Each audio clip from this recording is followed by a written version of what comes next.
जय हिंद दोस्तों, आप सबका आपके अपने YouTube चैनल टारगेट सीखो के इस नए वीडियो में एक बार फिर से स्वागत है। दोस्तों, आज की वीडियो में हम लोग पढ़ेंगे हिंदी से महत्वपूर्ण जो एक टॉपिक है हिंदी व्याकरण में पर्यायवाची शब्द।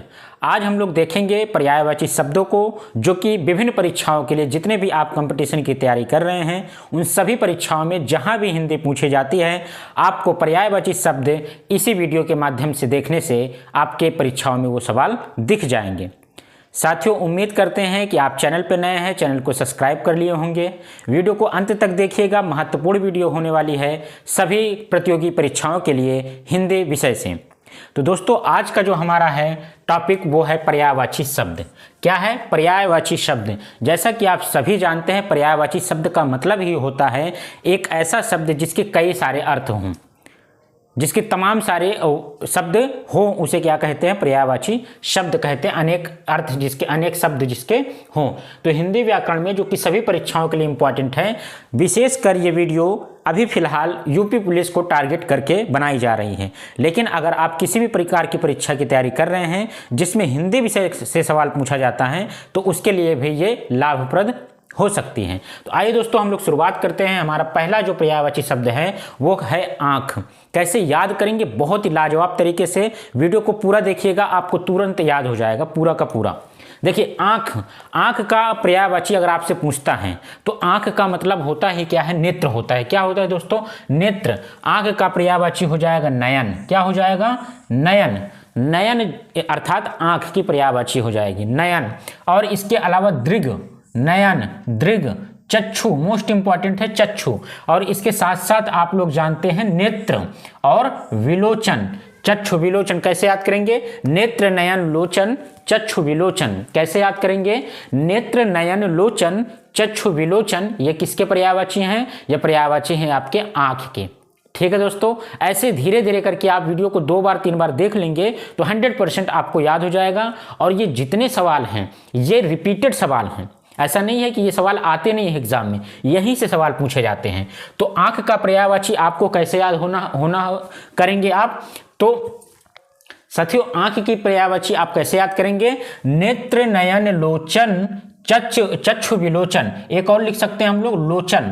क्या हो जाएगा? लोचन। तो अब याद कर सकते हैं हम लोग, नेत्र नयन लोचन चक्षु और विलोचन, दृग, ये सब क्या है? आंख के पर्यायवाची हैं।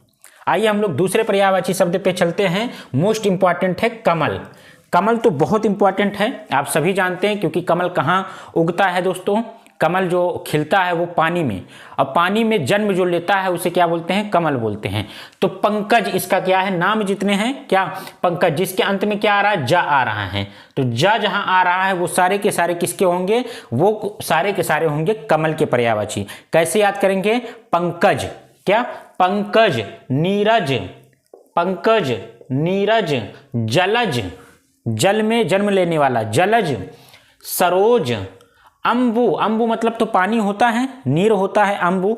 तो अंबु में जा लगाया तो क्या बन गया? अंबुज।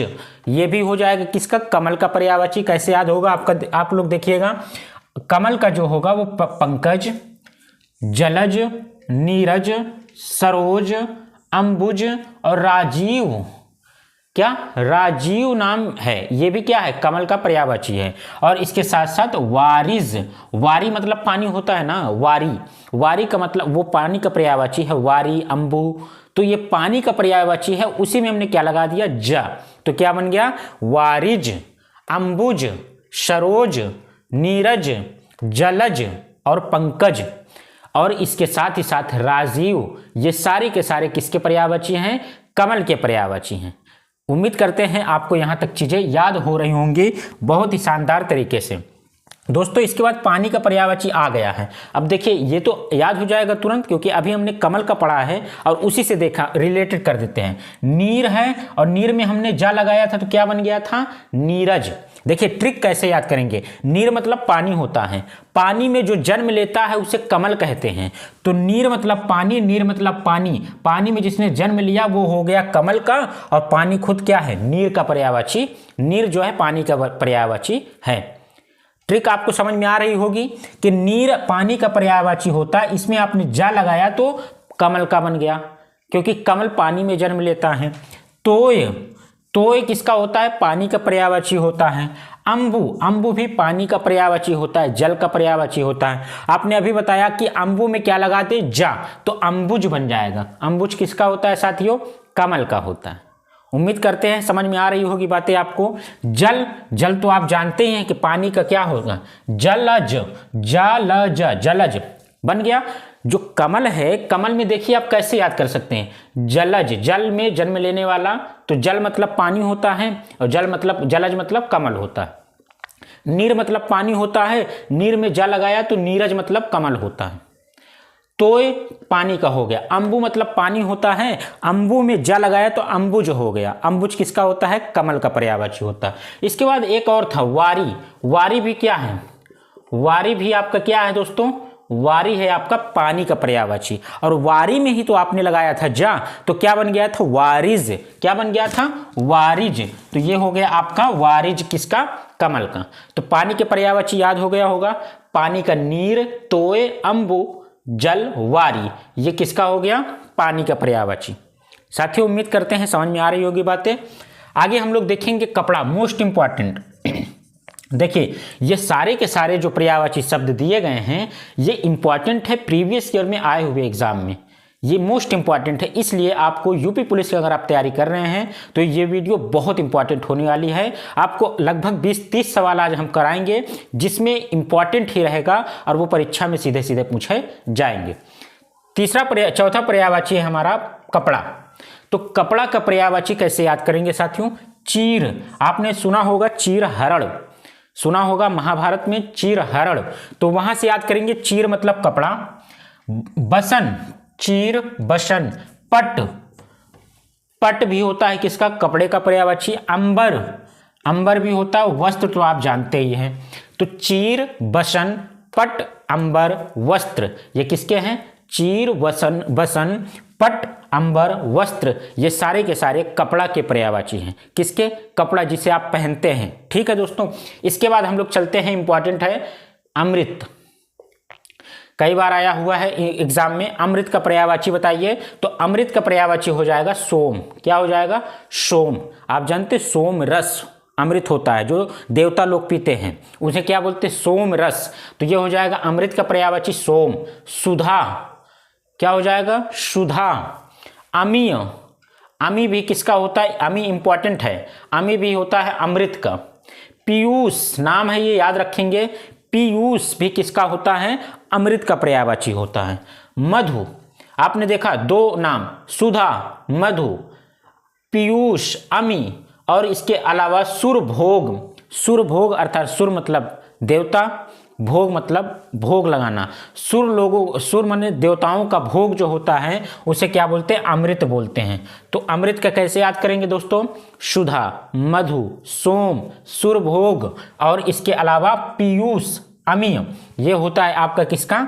अमृत का पर्यायवाची। ठीक है साथियों। आइए इसके बाद हम लोग 6वां नंबर पर्यायवाची चलते हैं जो है घोड़े का, अश्व का।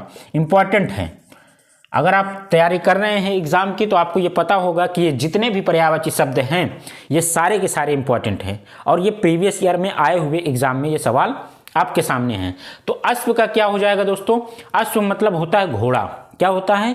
घोड़ा। तो उसका पर्यायवाची क्या हो जाएगा अश्व का? अश्व का खुद अगर आपसे पूछेगा तो आप बताएंगे घोड़ा, अगर घोड़े का पूछेगा तो क्या बताएंगे? अश्व बताएंगे। तुरंग, अगर आपने EMRS का एग्जाम दिया हो TGT का तो उसमें हिंदी में ये आया हुआ है घोड़े का पर्यायवाची तुरंग। घोटक मोस्ट इंपॉर्टेंट है, ये भी मोस्ट इंपॉर्टेंट है। घोटक, बाजी और सैंधव। सैंधव काल आपने सुना होगा ना, वहां से इसे याद रखेंगे। सैंधव घोड़े का पर्यायवाची है और है भी क्या है? घोड़े का ही पर्यायवाची है। ठीक है दोस्तों।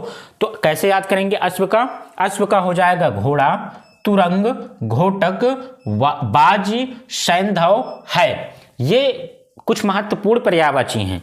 इसके अलावा भी तमाम सारे हैं लेकिन आपके एग्जाम में यहाँ से ही सवाल पूछ लिया जाएगा।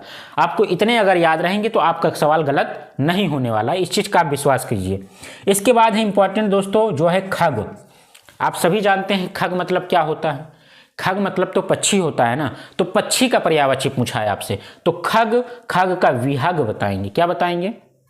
खग का विहग, विहंग दोनों याद रखेंगे। एक बार है विहग, एक बार है विहंग, दोनों किसका है? खग अर्थात पक्षी का। तो एक पक्षी हम बोल रहे हैं तो ये भी एक पर्यायवाची हो गया। खग, विहग, विहंग, पक्षी। और इसके साथ साथ द्विज, द्विज भी किसका है? खग का पर्यायवाची है। चिड़िया तो आप जानते ही हैं, पंछी भी आप बोलते हैं, पखेरु बोलते नहीं, प्राण पखेरु उड़ गए, तो उड़ना किससे संबंधित है? चिड़िया से। तो चिड़िया का अर्थात खग का पर्यायवाची क्या हो जाएगा? पखेरु हो जाएगा। एक और होता है शकुनी, शकुनी भी किसका है? पर्यायवाची खग का है, पक्षी का है, पंछी का है, चिड़िया का है। तो कैसे याद रखेंगे? खग का विहग, विहंग, पक्षी, द्विज, चिड़िया, पंछी, पखेरु, शकुनी, तमाम सारे इस तरह के पर्यायवाची होते हैं। लेकिन इतने जो आपके सामने हैं यही इंपॉर्टेंट है, इसे आप एक बार पढ़ लीजिएगा। अगला है साथियों घर। घर भी इंपॉर्टेंट है। घर का पर्यायवाची आप सभी जानते हैं, आप सभी लोग घर में रहते हैं, सबका एक घर होता है, तो उस घर का पर्यायवाची क्या होता है? आइए देखते हैं हम लोग। घर, घर को घर भी बोलते हैं, गेय बोलते हैं। क्या बोलते हैं? गेय। आलय आपने बचपन से पढ़ा होगा, विद्यालय है ना, ऐसी आलय। आवास, वास, वास, आवास। और इसके अलावा क्या हो जाएगा? निकेतन, धाम, निवास। ये सारे के सारे किसके होते हैं पर्यायवाची? घर के। गृह भी होता है। क्या होता है? ग्रह, गृह, ये भी पर्यायवाची हो जाएगा किसका? घर का। तो गे, आलय, आवास, वास, निकेतन, धाम, निवास, गृह, घर, ये सारे के सारे पर्यायवाची हाउस के होते हैं, घर के होते हैं, होम के होते हैं। ठीक है दोस्तों। इसके बाद अगला है चंद्रमा। इंपॉर्टेंट है, चंद्रमा का कई बार पूछा गया है कि चंद्रमा का पर्यायवाची क्या होता है? तो चंद्रमा का पर्यायवाची होता है सोम। क्या होता है? सोम। सुधांशु, क्या होता है? सुधांशु। राकापति, क्या होता है दोस्तों? राकापति, सुधांशु, सोम, चंद्रमा। क्या होता है? चंद्रमा का क्या क्या होता है? याद करेंगे। राकापति, सुधांशु, सोम, मयंक भी नाम है, सुधाकर भी नाम है, शशि भी नाम है, ऐसे याद रखेंगे। शशि, सुधाकर, सुधांशु, सोम, राकापति और मयंक, ये सारे के सारे पर्यायवाची किसके हैं दोस्तों? चंद्रमा के हैं। किसके हैं? चंद्रमा। मोस्ट इंपॉर्टेंट है चंद्रमा का पर्यायवाची, याद रखना जरूरी है। इसके बाद है दोस्तों असुर। असुर जानते हैं आप लोग, असुर का मतलब होता है राक्षस, दैत्य, तो निशाचर जिसे हम बोल सकते हैं। तो असुर का पर्यायवाची हो जाएगा राक्षस। क्या हो जाएगा? राक्षस। इसके अलावा दानव, एक मानव होता है अच्छा, दानव बुरा, राक्षस जिसे बोलते हैं। दैत्य आप लोग साथ में पढ़ते हैं, दानव दैत्य साथ में पढ़ते हैं, तो दानव, दैत्य, राक्षस, असुर का हो जाएगा। निशाचर, निशा मतलब रात, रात्रि में, चर मतलब चरने वाला, चलने वाला, जो रात्रि में निकले, चले उसे क्या बोलते हैं? राक्षस। और रजनीचर, रजनी मतलब भी क्या होता है साथियों? रजनी का मतलब भी रात्रि होता है, तो रजनीचर भी किसका पर्यायवाची है? ये भी असुर का पर्यायवाची है। दोस्तों ये पर्यायवाची है। इसके अलावा हम लोग और कुछ पर्यायवाची को देखते हैं। आप इतना उम्मीद करिए कि अगर आप इस पूरे के पूरे वीडियो को आज देख लेते हैं तो आप किसी भी प्रकार की एग्जाम की तैयारी कर रहे हों जिसमें हिंदी व्याकरण पूछी जा रही हो, तो आपको उसमें से अगर पर्यायवाची शब्द आएगा तो आपकी परीक्षा में यहाँ से जरूर देखने को मिलेगा। इस चीज़ का आप उम्मीद कर सकते हैं। दोस्तों अगर चैनल पर नए हैं तो एक बार सब्सक्राइब कर लीजिए, वीडियो को शेयर जरूर करें और कमेंट करके जरूर बताएं। आइए हम लोग कुछ और पर्यायवाची को देख। अगली पर्यायवाची है दोस्तों कामदेव। किसका? कामदेव शब्द है। कामदेव के कौन कौन से पर्यायवाची होंगे, आइए हम लोग इसे देखते हैं। तो कामदेव का हो जाएगा दोस्तों, याद रखेंगे, बहुत आसान तरीका है याद करने का। मदन, क्या है? मदन, मनुज, मनमथ। कैसे याद रखेंगे? माँ शब्द को पकड़ेंगे, कामदेव में कैसे याद करना है? मदन, मनुज, मनमथ, मयन, मकर ध्वज। मदन, मनोज, मनमथ, मयन, मकर ध्वज, रतिपति। क्या? रतिपति। ये भी किसका है? कामदेव का है। मकर ध्वज किसका है? कामदेव का है। मयन, मनमथ किसका है? कामदेव। और मदन, मनोज किसका है?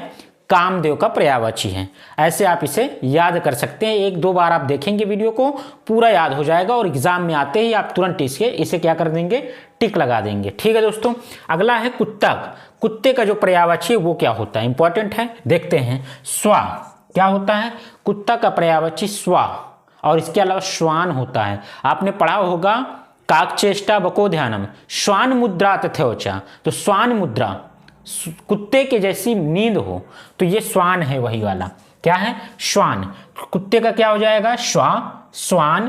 कुक्कुर, ये तो आप लोग बोलते ही रहते हैं, कुक्कुर। शुनक, शुनक और सारमेय, ये किसका पर्यायवाची है दोस्तों, ये सारे के सारे पर्यायवाची हैं कुत्ता का। डॉग जिसको हम लोग बोलते हैं, डॉग का पर्यायवाची, लेकिन आप हिंदी में डॉग नहीं बताएंगे। ठीक है, इतना याद रखेंगे। श्वा, श्वान, कुक्कुर, शुनक और सारमेय, ये सारे के सारे पर्यायवाची किसके हैं, कुत्ता के हैं।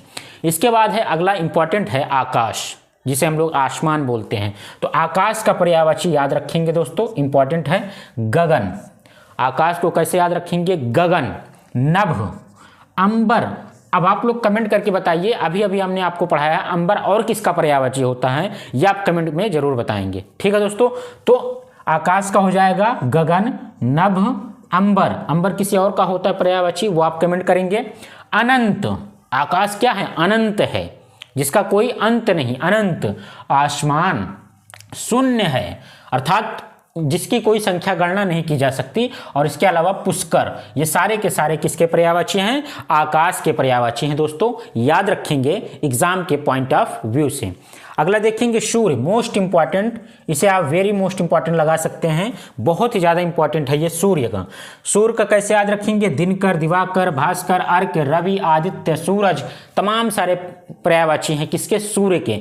सूरज जिसको बोलते हैं हम लोग, सूर्य, सूरज, सन, अर्थात सन की बात कर रहे हैं। सूरज, दिनकर, दिवाकर, भास्कर, अर्क, रवि, आदित्य, सूर्य, सूरज, ये सारे के सारे पर्यायवाची किसके हो जाएंगे, सूर्य के हो जाएंगे, सन के हो जाएंगे। याद रखेंगे, मोस्ट इंपॉर्टेंट है सूरज का पर्यायवाची। इसके बाद आता है शरीर। शरीर, जो शरीर हमारे पास है, काया जिसको हम लोग बोलते हैं, ये काया या शरीर की पर्यायवाची की बात करते हैं तो कौन कौन सा, देह, आप लोग बोलते होंगे देह, अंग भी बोलते हैं आप लोग, शरीर को ही अंग बोलते हैं, देह बोलते हैं। वपु इंपॉर्टेंट है, याद रखेंगे, वपु। गात, ये भी आपने पढ़ा होगा, तनु, तन, तनु, कलेवर, गात्र, काया, ये सारे के सारे पर्यायवाची किसके हैं दोस्तों, शरीर के हैं। इसके बाद अगला है दोस्तों इंपॉर्टेंट, जिसे हम लोग बोलते हैं समुद्र।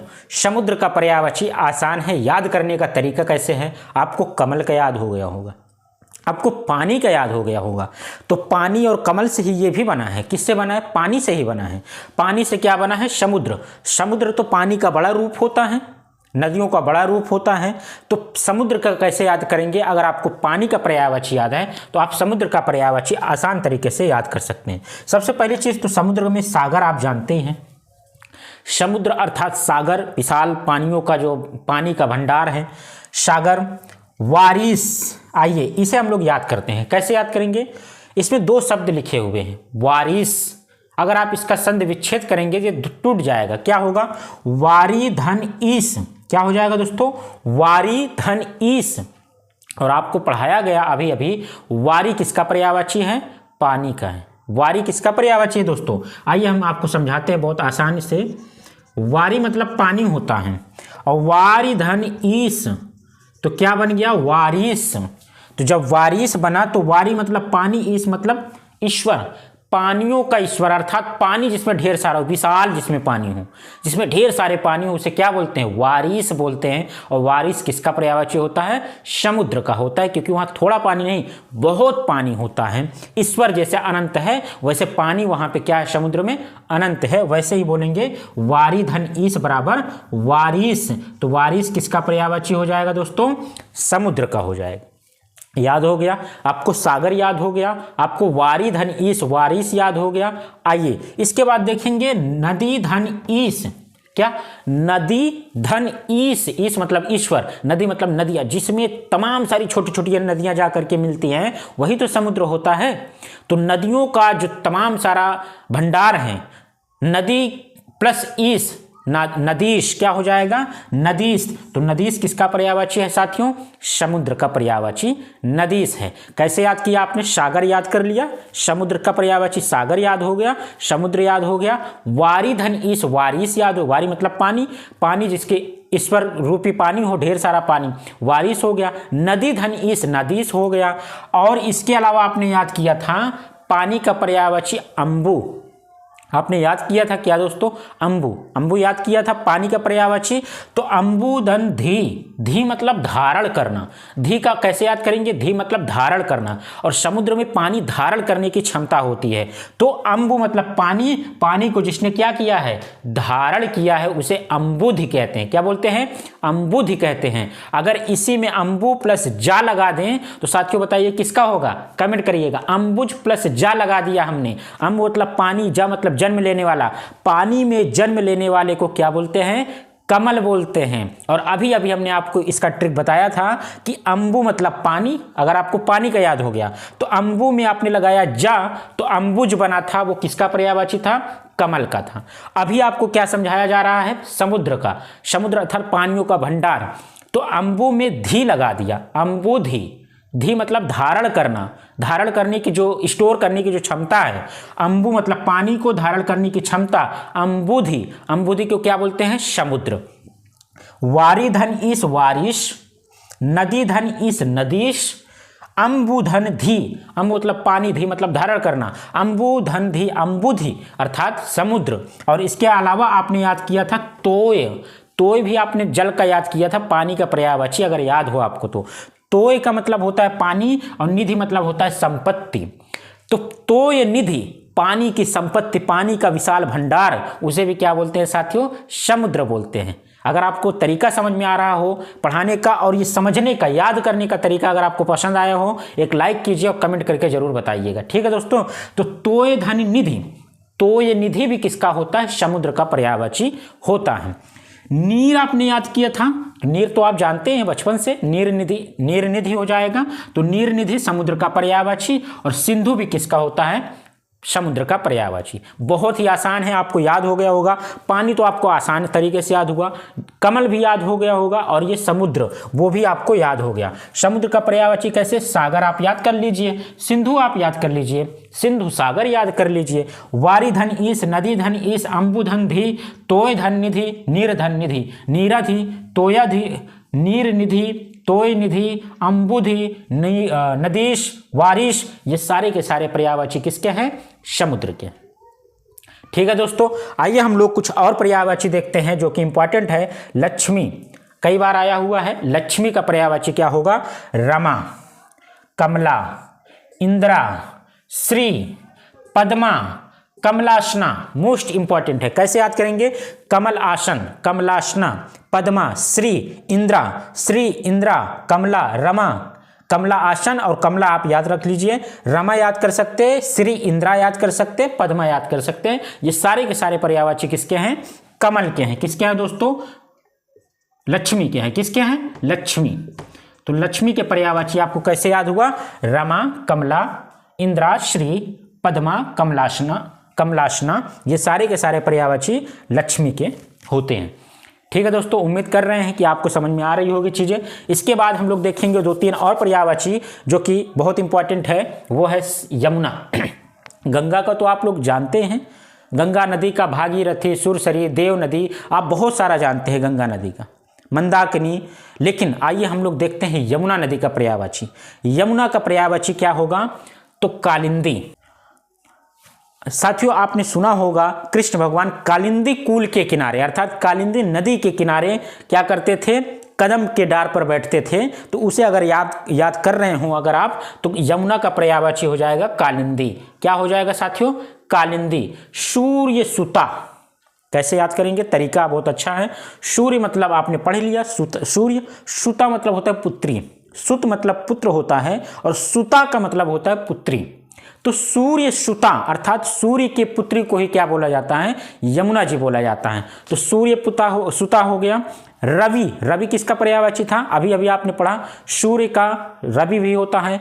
तो रवि तनया, तनया क्या होता है? तनय का तनिया, तनिया पुत्री होता है। रवि तनिया, रवि तनिया भी किसका है? तो आप बताएंगे यमुना का पर्यायवाची है। किसका है साथियों? यमुना का पर्यायवाची क्या हो जाएगा? कालिंदी, सूर्य सुता, रवि तनिया, अर्क। आपने याद किया था ना, अर्क याद किया था ना, सही से बताइए आप। अगर आपको याद हो अर्क अर्थात सूर्य का पर्यायवाची, तो अर्क में जा लगाया, अर्कजा। अर्कजा किसका हो जाएगा? कालिंदी का। किसका? यमुना का, कालिंदी का, सूर्य सुता का या फिर रवि तनिया का। ये सारे के सारे पर्यायवाची इंपॉर्टेंट है। अर्कजा भी किसका हो जाएगा? कालिंदी अर्थात यमुना का। इसके अलावा भानु, भानु याद किया था सूर्य का पर्यायवाची, तो भानुजा। तो याद कैसे होगा? देखिए, यमुना का हो जाएगा कालिंदी। कृष्ण भगवान यमुना नदी अर्थात कालिंदी कूल के किनारे कदम की डारी पर बैठे रहते थे। तो यमुना, कालिंदी, सूर्य सुता, रवि तनिया, अर्कजा, भानुजा, ये सारे के सारे पर्यायवाची किसके हैं? यमुना के हैं। ठीक है दोस्तों, आइए हम लोग कुछ और महत्वपूर्ण देखते हैं। सखी, सखी शब्द जो है वो बहुत इंपॉर्टेंट है। सखी, सहेली, मित्र जिसको बोलते हैं हम लोग। सखी का पर्यायवाची हो जाएगा सहेली। आली, सहचरी, साथ में चलने वाली, सहचरी। सजनी, सैरंध्री, सैरंध्री, ये भी सैरंध्री, सजनी, सहचरी, सखी, आली, सहेली, ये सारे के सारे पर्यायवाची किसके हैं? सखी के हैं। इंपॉर्टेंट है और आया हुआ है। ऐसा नहीं है कि ये जितने सारे शब्द दिए गए हैं ये सारे शब्द आपके प्रीवियस ईयर्स में आए हुए क्वेश्चंस है। ठीक है दोस्तों, उम्मीद करते हैं कि अगर आप यूपी पुलिस की तैयारी कर रहे हैं तो पर्यायवाची शब्द आपको यहाँ से जरूर देखने को मिलेगा। इसलिए आप इस वीडियो को उन सभी साथियों तक जरूर शेयर कर दीजिए जो यूपी पुलिस की तैयारी कर रहा है। आइए इसके बाद देखते हैं शेर का पर्यायवाची। किसका? अंत में देखते हैं हम लोग शेर का पर्यायवाची, लॉयन का। तो शेर का पर्यायवाची क्या हो जाएगा? आप सभी जानते हैं, सिंह। क्या होता है? शेर का सिंह होता है। अगर आपसे सिंह का पूछ लेगा तो आप क्या बताएंगे? शेर बताएंगे। के हरि होता है। के हरि क्या होता है दोस्तों? के हरि, के हरि। मृगराज, कौन सा? शेर का पर्यायवाची मृगराज, केहरी, सिंह। और इसके अलावा केसरी, बहुबल, बहुबल जिसमें बहुत सारा बल हो, जिसमें अर्थात शेर, बहुबल। नखा युद्ध, नखा युद्ध का मतलब नख से अर्थात अपने नाखून के माध्यम से जो युद्ध करे, नखा युद्ध, शेर, शेर का पर्यायवाची नखा युद्ध। और इसके अलावा बहुबल, केसरी, मृगराज, केहरी, सिंह शेर का पर्यायवाची है। साथियों, आपने बहुत आसान तरीके से देखा है। हमने आपको इसे जो है संधि विच्छेद कर के माध्यम से और जितना आसान हो सकता था उस आसान लैंग्वेज में आपको जो है 20 पर्यायवाची आपके सामने प्रस्तुत किया है। उम्मीद करते हैं ये 20 के 20 पर्यायवाची आप अगर 1 से 2 बार इस वीडियो को पूरा सुन लेते हैं, देख लेते हैं, उम्मीद करते हैं कि अगर आपकी परीक्षा में यहाँ से कोई सवाल आ रहा है तो वो सवाल आपसे गलत हो ही नहीं सकता है। चाहकर भी अगर आप कोशिश करेंगे तो भी वो आपसे गलत नहीं होगा। साथियों, उम्मीद करते हैं आप लोग हमारे इस चैनल पर नए हैं तो चैनल को सब्सक्राइब कर लिए होंगे। वीडियो अगर पसंद आई है तो एक लाइक करके जरूर बताएं और कमेंट करके अपना कुछ विचार जरूर हमारे सामने प्रस्तुत करें। ठीक है दोस्तों, उम्मीद करते हैं कि अगले वीडियो का आपको इंतजार रहेगा। हम लोग आपको अगली वीडियो प्रोवाइड कराएंगे जो कि महत्वपूर्ण होगा हिंदी व्याकरण के किसी एक अन्य टॉपिक पर। अगर आप लोग कमेंट करते हैं कि ये वाला टॉपिक आपको वीडियो चाहिए तो उस टॉपिक पे आपको वीडियो प्रोवाइड कराई जाएगी। चैनल पे नए हैं तो सब्सक्राइब कर लीजिए, वीडियो को ज़्यादा से ज़्यादा शेयर करें, कमेंट करें, लाइक करें और अपना प्यार बनाए रखें। बहुत बहुत धन्यवाद। Thank you so much. Best of luck.